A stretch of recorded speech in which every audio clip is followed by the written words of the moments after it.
Welcome to another conversation. This is the Africa Policy Journal chat. My name is Adaobi Ezeokoli. I'm the Editor-In-Chief of the Africa Policy Journal. Today it is my esteemed pleasure to be speaking with His Excellency, Mr. Martin Kimani,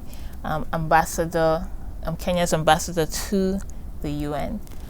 He is also a member of the UN Security Council.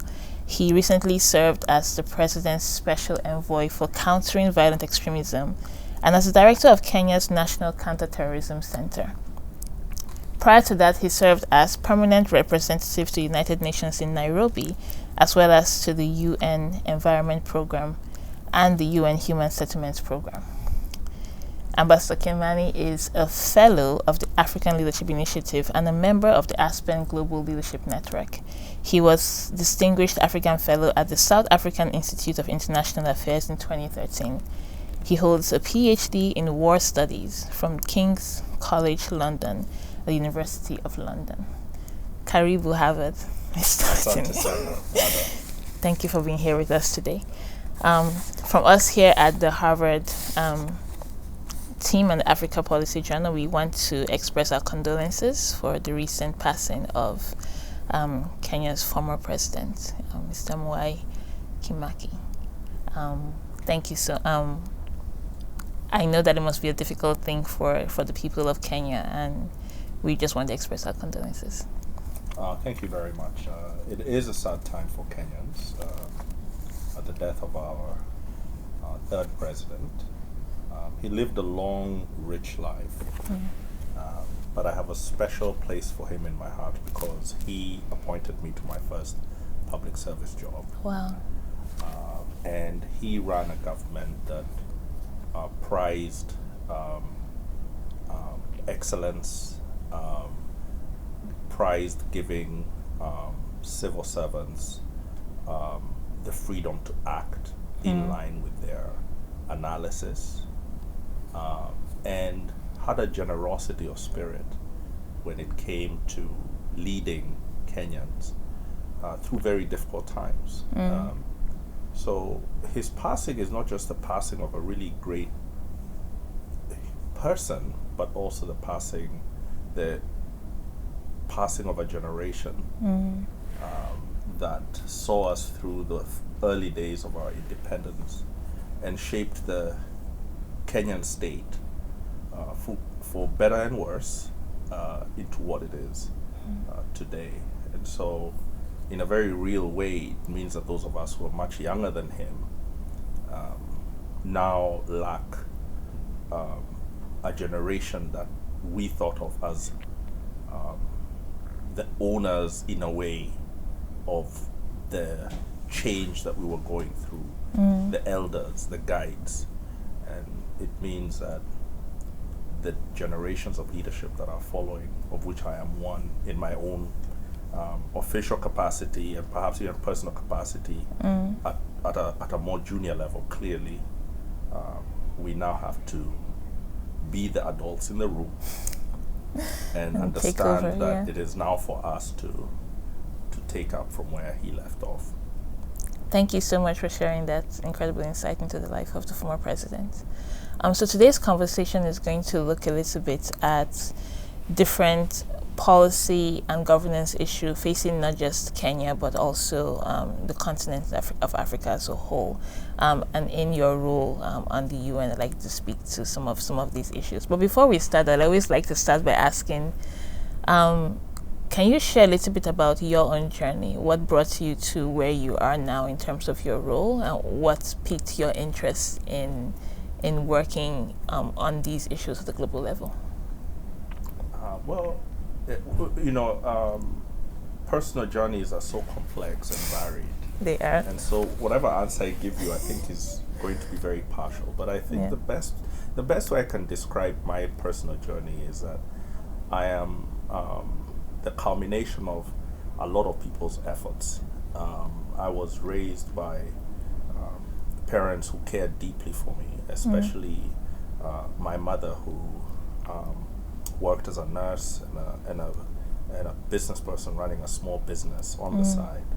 And is to this day the hardest working person I know, and the most diplomatic, and who really sacrificed so much to get me the best education she could afford, and to afford me the opportunities that I have, and which have enabled me to be more privileged than she ever was.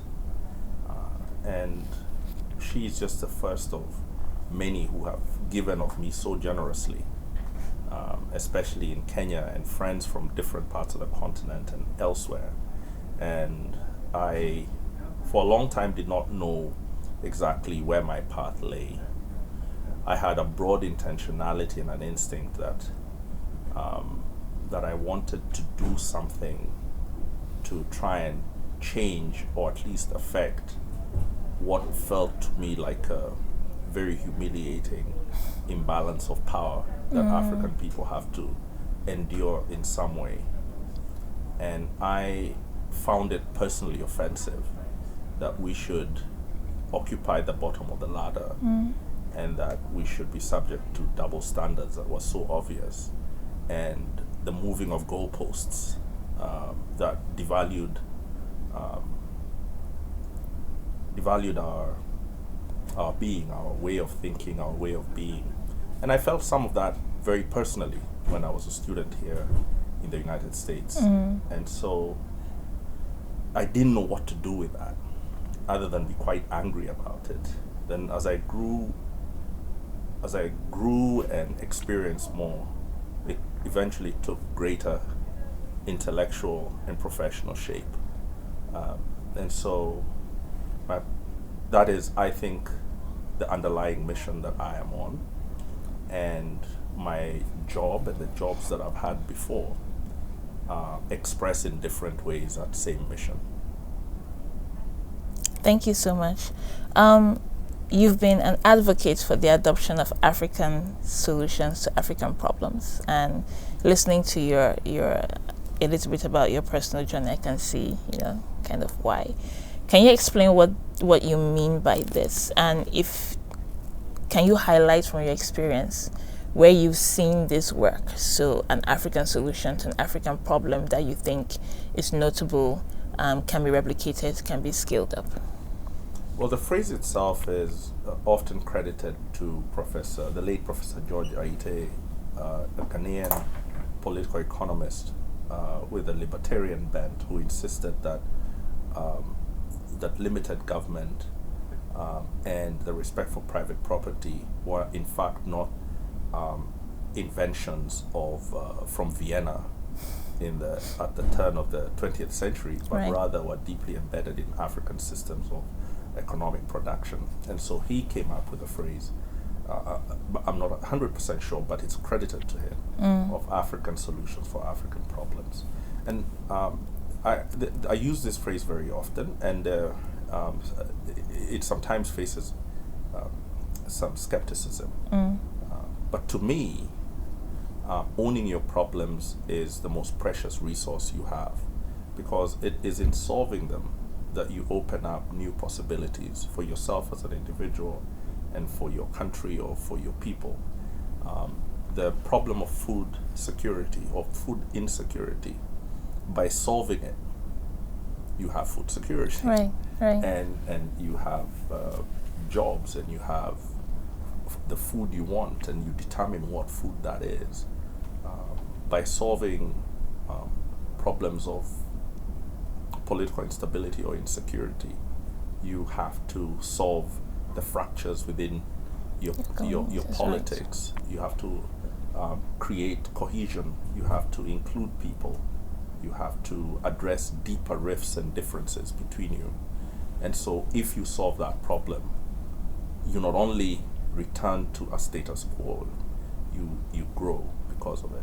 So by saying African solutions to African problems, we are trying to own our problems, because they are ours and they're no one else's. Even if they were caused by someone else, we own them still, and we give no one any share of them, because we must fully own their solutions. We also use this phrase as a form of flagging that it is not only Africans who know what is the right thing to do about African problems. There are certainly very smart and committed people who are not Africans who do have very important solutions that are relevant to us. But in the final analysis, we've got to own them. And that is because so often in the operations of seeking to change something, your plan or your strategy or the solution you think you have very often fails. And it is in readjusting to the failure that you find success.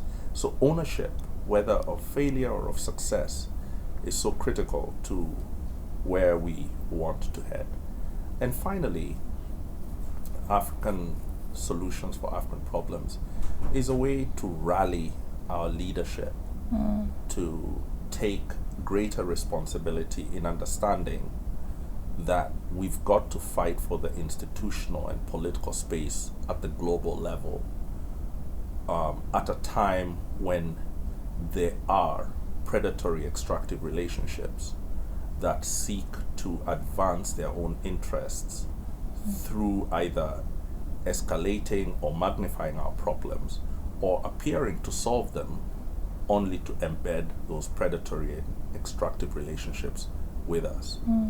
So we've got to protect our problems, we've got to protect our solutions, even while we work with others. Thank you so much for that. One of the ways that, or at least one of the proposed things that has been on the agenda right now for the African Union is the African Union Agenda 2063. And I think in a way this is proposing a way for Africa to move forward in a way that is feasible, that is sustainable. How feasible do you think Agenda 2063 is? And the second part of my question is looking particularly at the AFCFTA in terms of, do you think that this will help us get closer to this vision of a united Africa that is prosperous, that is thriving, that is doing all it needs to do for the African people? Yeah. Well, I'm always very excited when Africans project their interests into the future. One of the characteristics of the curious condition in which we find ourselves is sometimes a slight difficulty imagining the future and linking our present work with the future that's coming. And even though we use rhetorical devices like we must be responsible for future generations, sometimes it does not break beyond the rhetorical. And that is because it is very difficult to look up and look into the horizon when you are facing very serious crises in the present, both as an individual and as a continent. So 2063, we could comment about its particular details, but the idea of the African states and leaders sitting together and projecting our interests into the future is very promising. 2063, 2163, 2263, right?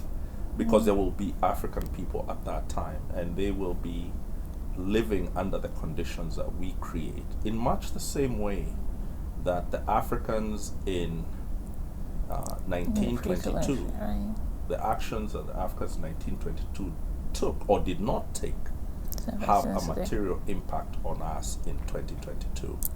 So it is in that projection. So I'm a big defender of 2063, even if I may not agree with all its aspects. Tributaries, right? And when it comes to the African Free Trade Agreement, it is such a vision at a time when the rest of the world is starting to close down, become more mercantilist, become more protectionist. Africa is becoming less so. We're becoming more open to each other. And we're returning back to somewhere we've been before. Africa did not have boundaries. We didn't have boundaries against each other. We traded freely and openly and frequently. And it is by doing so that we're going to ensure that our economic engine is much stronger than it is today. But there's a lot of work to be done. But that free trade agreement, the infrastructure connections, the policy initiatives that it takes to move it from paper to reality, within that gap lies the enormous promise of achieving 2063 and achieving a prosperous, secure Africa. Thank you for that. I want to stay on the African Union and ask you to assess the recent response to the ongoing crisis in Ethiopia in terms of, again, looking at how do we continue to live together, work together, build an African Union that is for everyone. When you look at their response on a scale of 1 to 100, how would you score them, the response to the crisis? Well, you're asking me to score myself, so I may give myself undeservedly high marks. Look, the situation in Ethiopia is heartbreaking on many levels. One of the things that has been most affecting as a neighboring state is seeing a country that is home to the African Union that has been a prime mover of the instruments of conflict mediation that we have established as a region. Ethiopia was not just an observer of those, was a prime mover of shaping those instruments. And to now see those instruments struggling to be used to bring peace and security and levels of accountability in Ethiopia is heartbreaking. The African Union has appointed a special envoy in former President Olusegun Obasanjo as a special envoy for the Horn of Africa. He is working closely with the regional leaders. He's deeply respected, and the reason he was chosen was because his life experience, including in resolving conflicts, gives him a unique vantage point. The African Union did take some time to respond to the crisis. One, because at first it was articulated as an internal matter, but the human cost became so high that there was no way it could be regarded as such. And second was, what was the path to actually solving the problem? Right. And from long experience, those of us in the region understand that the solution needs to arise from within the country. And secondly, that the region needs to hold hands with that country, which Kenya and other states in the region have sought to do with Ethiopia. And thirdly, that what has happened to Ethiopia is not something uniquely Ethiopian. These cleavages and differences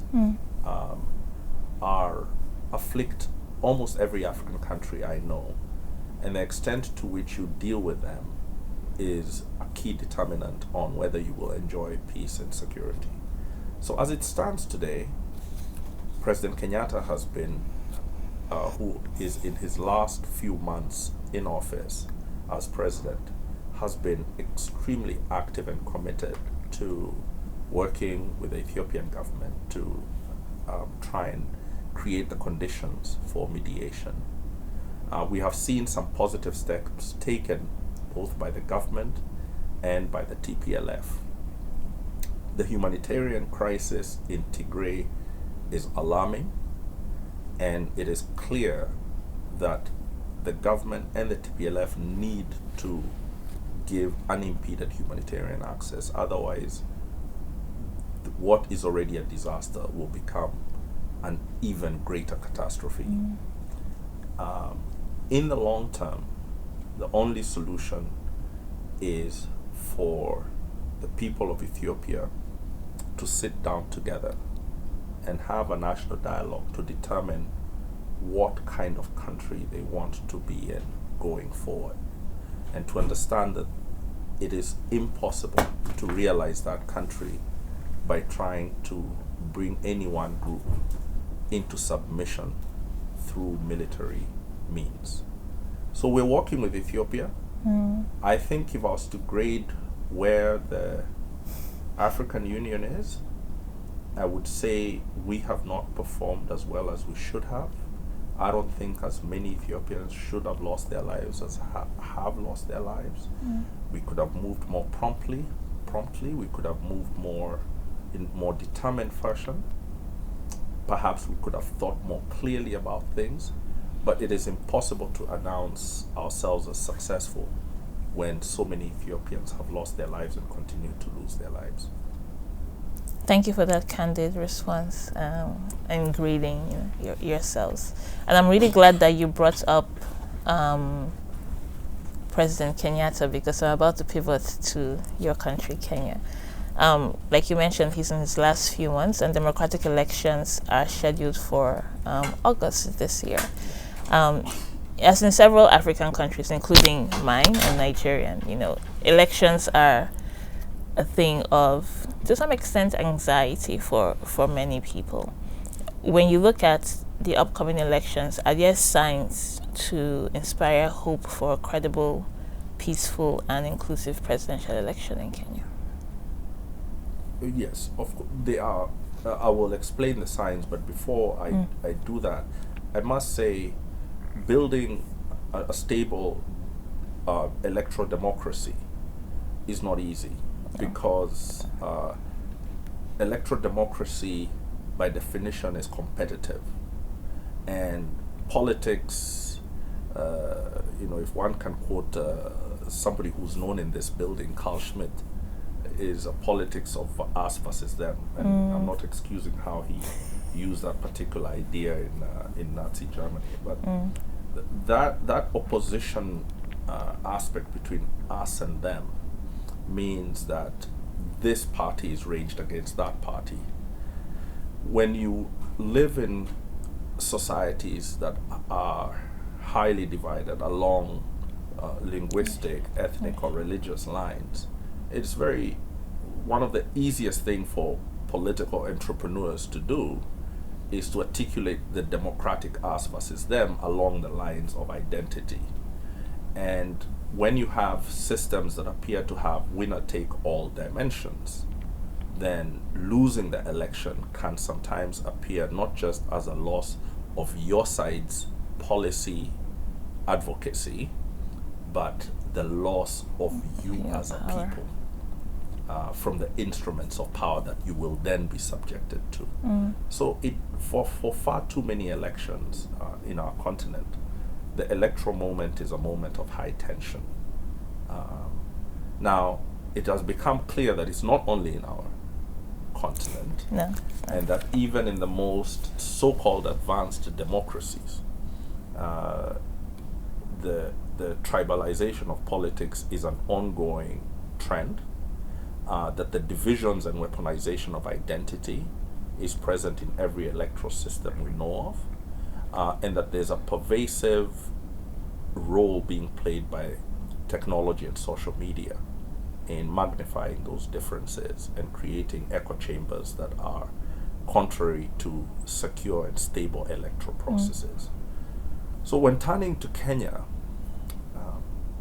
Kenya has been through a challenging time through its elections. Since 1992, we have had quite a number of elections that have featured forms of violence along the lines of identity, reaching the experience of 2008 that had extensive post-election violence. What happened after 2008, and I'm coming back to African solutions to African problems, is that the Kenyan civil society, the Kenyan business class, and many other leaders, religious leaders, etc., were so determined to save Kenya from this act of self-harm. There rose very powerful coalitions of varying convictions that were all joined by the desire to intervene and make sure that there was some level of response from leaders, especially political leaders, early action, and doing so in an empowered way. Those coalitions and groupings remain today. Yeah, right. And today, if a politician makes an inflammatory or remark or some form of incitement in public, the response is so rapid from the media, from civil society, from other leaders, from just citizens, that there's a cost. There's a cost to dividing Kenyans. And even an irresponsible leader has to try and think, okay, what price will I pay? Right. And so I think Kenya has advanced its democratic culture. I think we're going to have a very noisy democratic election. There's going to be a lot of high excitement and rallies, and then we'll go to election day, and I think it will be a peaceful election. And then after there'll be a result. That result may be questioned or not questioned, and if it's questioned, I think by now there's a strong culture of obeying the decision of the courts. So whoever has that sense of grievance will be able to take it to the Supreme Court, and it's a Supreme Court that has shown itself eminently able to respond, even in striking down the results of a presidential election.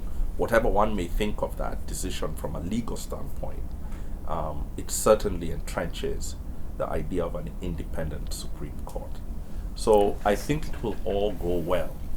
There's a risk, though, that we have to respond to collectively as Kenyans, and that is a sort of industry of alarm that has grown around African elections, that in its dire warnings of impending doom almost seems to wish that doom so that it like is proven to prophecy. be correct. Yeah. And you will soon see these prophets of doom in many of the outlets, especially in the West. And at the core of their doom foretelling is a persistent idea that we, no matter how we may appear, we are failing. And because our own story of ourselves can tend to be so demoralizingly negative, we give them a lot of shrift. We listen to them a lot. And that can become a self-fulfilling prophecy. It's very important as we listen to them not to ignore warnings that could be legitimate, but to always understand that ultimately it's our country. We determine how the elections will go. We determine our own peace and security. And they, no matter the high perch of that they occupy in the media, ultimately are not us. And I'll say finally that one of the most interesting things that comes to me, especially now I'm sitting here in the Kennedy School, is that the majority of the most authoritative institutions in discussing democratic systems have deeply learned people, professors and intellectuals, who themselves have never built a democracy. They've studied it, and they know a lot about the history, the theory, the political science of it, the philosophical foundations, but the building of the thing itself. I would like to make the contention that today Africans are the leading experts in how to build democratic systems. With all our failures and shortcomings, we are in the ring And so we will be on August 9 in Kenya, and I think we'll be successful. That's actually really good news. And I was actually going to now ask you a question about democracy across the continent, but I really think that you've actually given me a really good answer, which is that there are challenges. It's difficult to build, like you said, a democracy. And we see that, in fact, the research actually shows that autocracy, there seems to be a move towards autocracy globally. And this is also, I don't know if this is affecting the continent. There are a lot of crises to democracies in Africa. I will say, sorry, the challenge is not just to build democracy in terms of electoral democracy.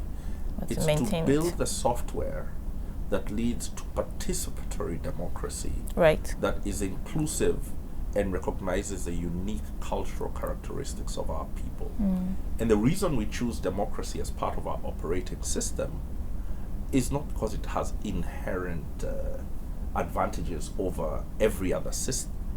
It's because in seeking to guide countries that have different groupings with different perspectives of the future, it's extremely important that the mechanism that chooses leadership is subjected to the greatest possible test of opinion that is possible. So we can have elections every few years, but if it's not genuinely participatory and genuinely inclusive, right, we will be mimicking a democratic system without ever truly becoming democratic. Agreed. There is argument that Africa is being recolonized because of the over-reliance of leaders and countries on incentives from the West, and more recently also from China. We've seen things like no-string loans from China, grants, policy advice, even education. And so in some sense it feels as if that while all you said about our sovereignty and us making decisions for ourselves Africans is quite valid, but then there's also this heavy tie to foreign investment in some sense. In your opinion, how do we strike a balance between diplomacy and sovereignty, and we are in charge of our futures, our future, yet how do you balance that with this current reality of what some people see as the waning sovereignty of Africa because of its reliance on the outside world, particularly the West and more recently China? Well, Africa is not being recolonized, and I doubt in my lifetime or my children's lifetime it will be recolonized. No one has today the political or military means to bring African people under their control. So I take the word recolonization to mean a continuation of extractive relationships. Right, something you mentioned earlier. That extract not only the human and mineral resources of Africa without leaving in place the wealth that they should, right, so that we become important parts of the global economy while remaining poor. So these extractive relationships are being pursued by multiple corporate and state parties from outside Africa. In fact, extraction mostly defines Africa's relationship with the world. And you can see that even in just how our roads and railways work. It's to take stuff out. All right. And usually there's a friend of mine who says when the containers come in, they're full of finished goods. When they leave, they're full of raw materials. And that right there tells the whole story. Africa today has a very pressing challenges, but one of them is not naivety. I do not know a single African state that is run by naive leaders. they are all seeking to make calculations based on their understanding of the situation. And that means you sometimes make mistakes. The need for affordable capital is dire. The need to close the infrastructure gap is huge. The fact that you have to spend such a percentage of your revenue on security means that you're making very trade-offs with development and basic services that then in turn cause you more security problems. So the role of the external party in closing these gaps, whether it's a security gap, a funding gap, a capability gap, is very real. And so leaders are having to try and balance between how do I get this gap closed while retaining the maximum maneuver room possible. And that's why China's ambitious entry into Africa has been welcomed by many Africans, because it offers a choice. It creates more of a negotiating situation with other countries and other companies that remain the predominant investors in Africa. How we shall be able to reduce the risk premium on the capital that is invests in Africa is key to our future, because I believe that there's a historic deal to be made. And that deal is very simple.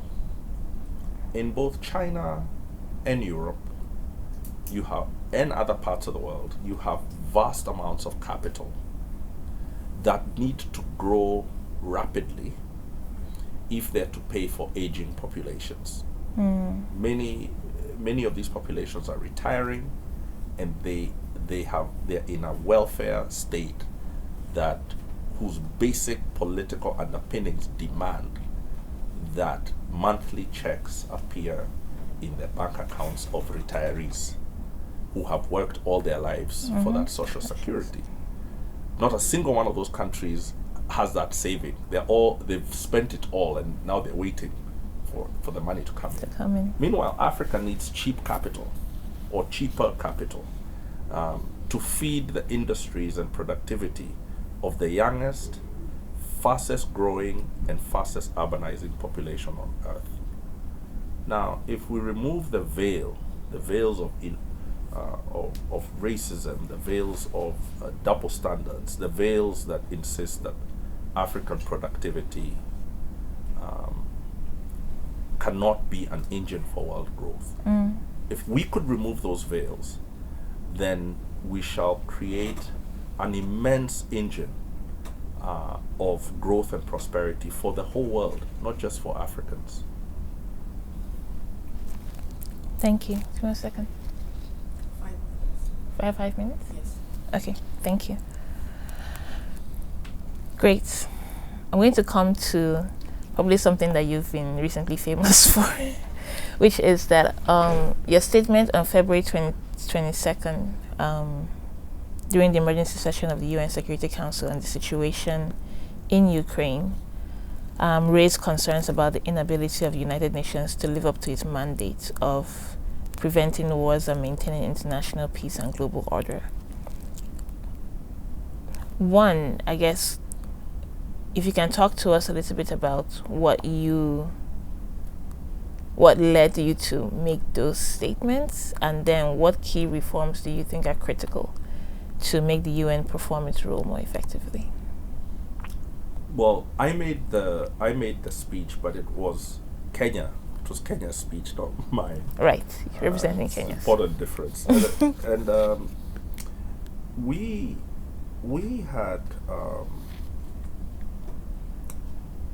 had drawn a line at the territorial integrity of Ukraine. And we knew that if that territorial integrity is breached, that we needed to speak up. The question was, to what extent would we speak up, and what would we say?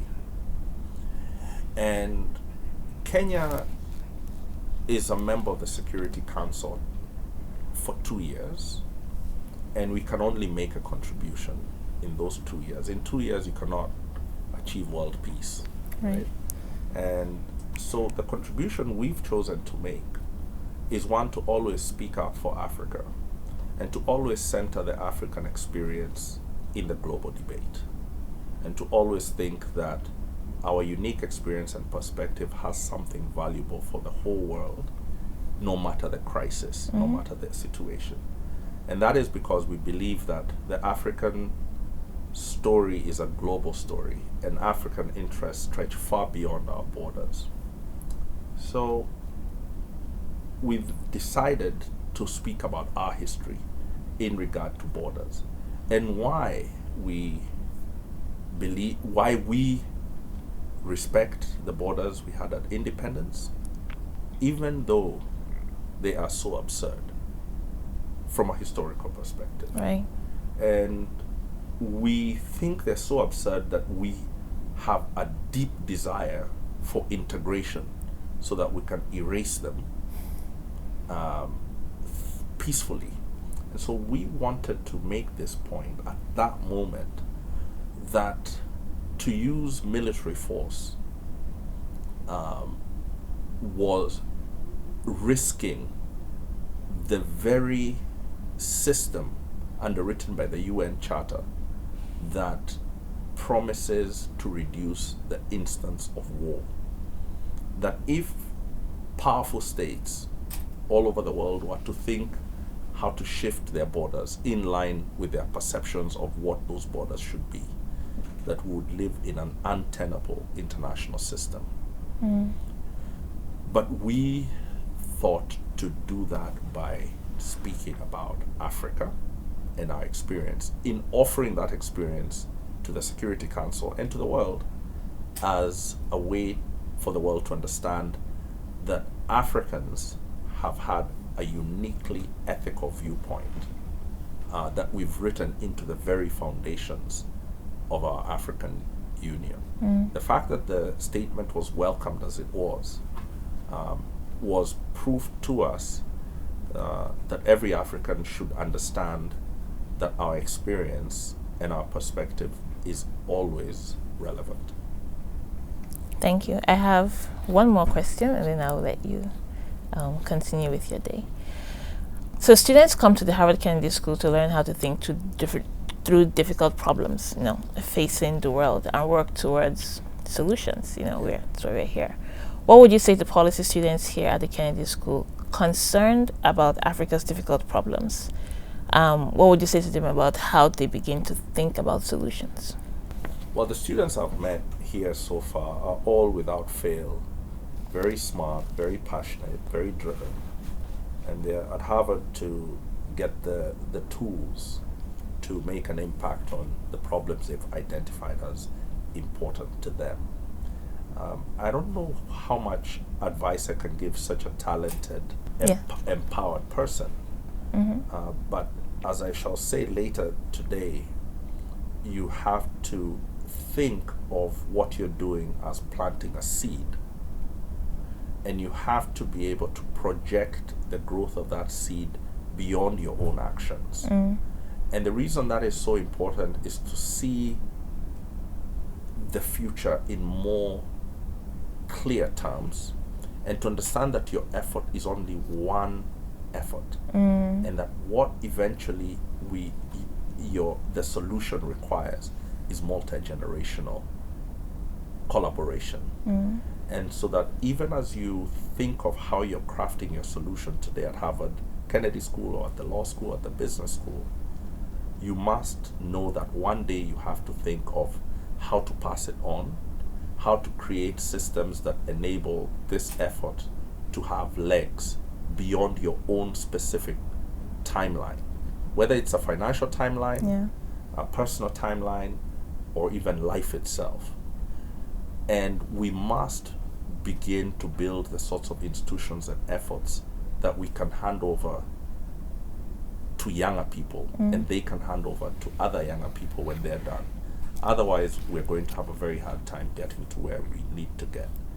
And that little method or mindset of how to plant seeds and understand that they will germinate into trees 2, 3, 4 generations from today Yep. is still not being taught at the Kennedy School, nor at any school I attended. It's a form of practice we have to reach on our own. Thank you so much. I have one question that is not on my sheet, which is, and you kind of alluded to this at the beginning, what is the best piece of advice your mother gave you? Should I think about it? You know, I hesitate to answer that question because with a word or phrase, because the great power of my mother was to do. To do everything I think she's ever wanted me to do, she's just done.